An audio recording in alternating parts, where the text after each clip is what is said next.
A reading from Genesis. After these things, God tested Abraham and said to him, Abraham. And he said, Here am I. He said, Take your son, your only son Isaac, whom you love, and go to the land of Moriah, and offer him there as a burnt offering upon one of the mountains of which I shall tell you. So Abraham arose early in the morning, saddled his donkey, and took 2 of his young men with him and his son Isaac. And he cut the wood for the burnt offering and arose and went to the place of which God had told him. On the 3rd day, Abraham lifted up his eyes and saw the place afar off. Then Abraham said to his young men, Stay here with the donkey.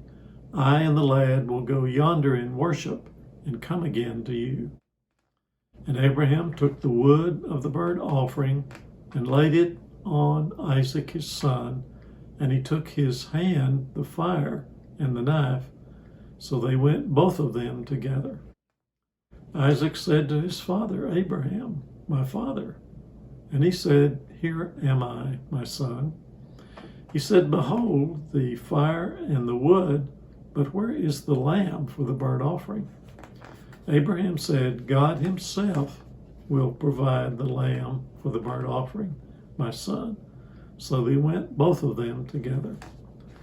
When they came to the place of which God had told him, Abraham built an altar there, and laid the wood in order, and bound Isaac his son, and laid him on the altar upon the wood.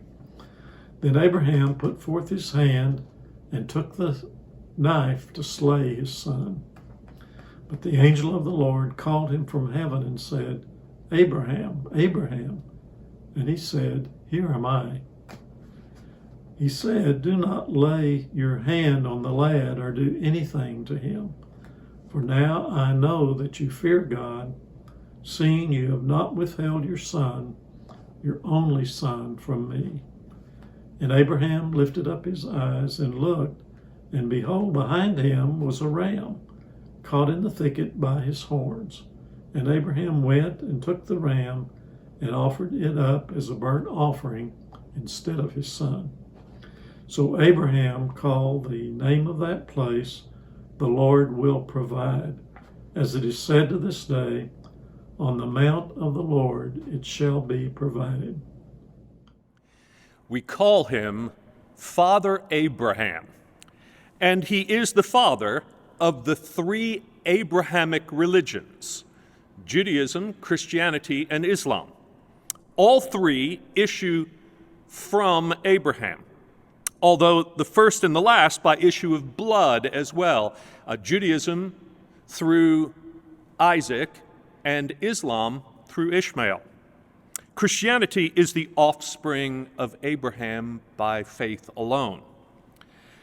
Now, let me say, I'm glad I didn't have to preach on this passage last Sunday on Father's Day. Father Abraham. What kind of father traumatizes his own kid like this and ends up being lauded as the patriarch of our faith? It turns out this one. This story is troubling at so many levels. I mean, I even rewrote this sermon 3 times because I wasn't satisfied with what I was going to tell you. Not sure I still am. When I told my wife, Kim, what I was preaching on this week, she quickly said, I hate that story. And I get it. It seems like we should hate it because we want our Bible stories to simplify things, don't we? We want them to get straight to the point and make things plain. But biblical storytelling is filled with danger. It's never settled at the beginning. The future always seems open. Bible stories like this one, in other words, are as complicated as all of our lives. And every step of the way, we have the choice as to whether to look out for ourselves and secure our own future by relying on our heritage, clinging to our possessions, protecting our reputations, or putting it all on the line and trusting God to make something of us by our radical trust. Abraham is tested at the point of his ultimate self-interest. It's almost impossible for us, I think, to imagine the worldview of an ancient nomad, but his heir is his only hope for immortality, the only means of knowing that his life mattered. What he sees with his eyes when he looks at his son is his own future. And he's challenged instead to trust that the God who gave him his son in the first place cares more about that boy and Abraham's future than he ever could. This God has proven over and over to side with the weak and the vulnerable, not to allow them to be sacrificed for the so-called greater good, which is always the logic of the gods of this world. To understand this story, if it's really possible to understand it, we have to see it in light of previous stories of Abraham. Abraham's character is, like all of ours, developing. He's had good moments and bad. Times when he looked out for others and times when he looked out only for himself. Times when he trusted the hand of God and times when he took matters into his own hand. God confided in Abraham, for instance, about the wickedness of Sodom and Gomorrah and God's intent to destroy them for it. Abraham sprung into action, argued with God, bargained with God that if there were only 50 or 20 or even 10 righteous persons in those cities, would God spare them? And God did. In other words, Abraham stood up for the innocent and used his privileged position in relationship to God on their behalf. Good work there. But when he and Sarah went into Egypt, Abraham feared that Pharaoh would look upon his wife Sarah and see how beautiful she was and kill him in order to take her for his wife. So instead, he decided to tell the Pharaoh that she was his sister. He was her brother, and he gave his wife to Pharaoh to be among the royal wives. He didn't protect her, he protected himself. And they barely escaped this debacle. God had to send plagues on Pharaoh's house to get them out of there alive. Does that sound familiar? That will happen again one day in the book of Exodus. Every story has a backstory, right? Then Abraham lets Sarah talk him into having a child with her slave girl, Hagar, because even though God had promised to give her a child, she really didn't believe that. And so Abraham agreed, and Ishmael was born to Hagar, setting up all sorts of drama that continues to this day, because all families are messy, don't you know? When Sarah then had Isaac, she got jealous of Hagar and her husband's firstborn son Ishmael. She insisted that he send them away. Again, no argument from Abraham.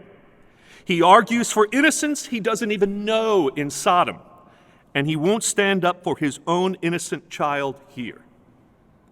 Well, God assures him that God will see to the child's well-being because that's who God is and it's what God does. And God does. No thanks to Abraham. Now God puts Abraham through the same test with the son of promise, Isaac.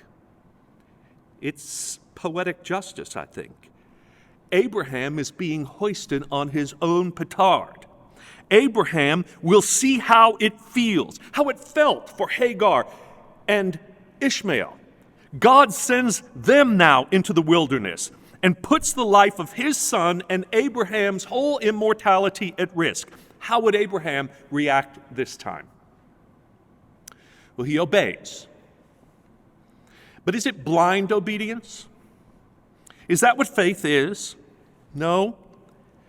It's obedience hard learned. It's a tested faith. God provided for Ishmael. God would provide for Isaac too, right? When the boy wonders about the sacrificial lamb, Abraham tells Isaac, God will provide. He has learned enough about God to know that God comes to the aid of the weak and vulnerable.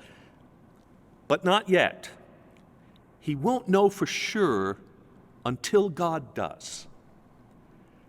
So, does Abraham know God well enough to trust God completely, or will he fall back on his old habits of manipulating events for his own sake? God presses the questions. Where do your bedrock loyalties lie? Are you serving me and my mission on behalf of all the families of the earth, not just yours? Or are you actually serving yourself, using faithful obedience as a strategy for gain? This test will tell the difference, because you cannot carry out this command without renouncing your own interests, your legacy, your descendants, your fame, the inheritance of blessing that would come to your lineage. That will die with Isaac. Within the world of this story, this is a command that can only be followed out of sheer fidelity to God for fidelity's sake. If Abraham is willing, that willingness will demonstrate that his faith is no longer a camouflaged strategy for serving himself. True faith always involves moral courage, and moral courage is always the willingness to let go of controlling your own life and legacy and leaving that to God. Our world is a mess right now. For those of us who have lived a minute, 2020 feels an awful lot like 1968. The civil rights movement was in full swing back then, but gains by black Americans provoked backlash. Martin Luther King Jr. was assassinated. Police in Chicago brutally put down Vietnam War protesters outside of the Chicago Democratic National Convention. George Wallace collected nearly 10 million votes in the presidential election as an independent candidate, promising segregation forever. Richard Nixon would win the presidency that year on the promise of restoring law and order. It was a clear message to white America that they could trust him to secure a culture that they were still in charge of. Against this backdrop, two black American sprinters, Tommie Smith and John Carlos, stood on the victory platform at the Olympic Games in 1968 in Mexico City. Heads bowed, black glove-clad fists raised during the playing of the national anthem. They were vilified everywhere for their insolence. People thought it was just a black power salute, but it was always more than that to them. It was a principled protest, not an angry one. Smith and Carlos had been part of the Olympic Project for Human Rights. Still, it would cost them. They were winners. They knew their country would reward them as heroes. They had made it, and they would have it made. All they had to do was cash in, clutch their medals, play along. But this was the moment of truth where they put it all on the line for something greater than their own glory. Before they took the stand, they told the white Australian silver medalist what they were going to do. They asked Peter Norman if he believed in human rights. He said he did. They asked if he believed in God. Norman, who came from a Salvation Army background, said he believed strongly in God and said, "I'll stand with you." Carlos said he expected to see fear in Norman's eyes. He didn't. "I saw love," he said. On the way to the medal ceremony, Norman saw the Olympic Project for Human Rights badge, a white badge, being worn by a white member of the U.S. rowing team, and he asked if he could borrow it and wear it on the stand. Norman is the one who also suggested to Smith and Carlos that they share the black gloves during the salute after Carlos realized that he had left his pair of gloves at the Olympic Village. That's why Smith raised his right fist and Carlos his left. Smith, Carlos, and Norman, two black men and a white man, sacrificed their own immortal glory for the sake of solidarity with those who were suffering in order to see a better world. Stripped of their medals, they spent the next 40 years being scorned by countrymen, working lesser jobs, wearing the world's contempt. But as the world began to change, their courage would inspire others, and they would eventually be duly honored. Peter Norman died in 2006. Smith and Carlos both eulogized him. They were pallbearers also at his funeral. Carlos said of him, "He was our brother." "Here I am," Abraham says. 3 times he says it, which tells us that the narrator must want us to notice it. "Here I am," he says, when God tells him to go sacrifice his son. "Here I am," he says, when his son calls out to him in bewilderment. "Here I am," he says, when the angel tells him to stop. Here I am. I'm present and alert to the moment for whatever you need of me, God. Even when I don't understand, I will stand with you, God.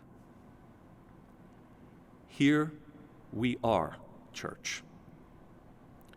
Are we here for our moments of moral courage? That is the question, always, for the children of Abraham. Amen.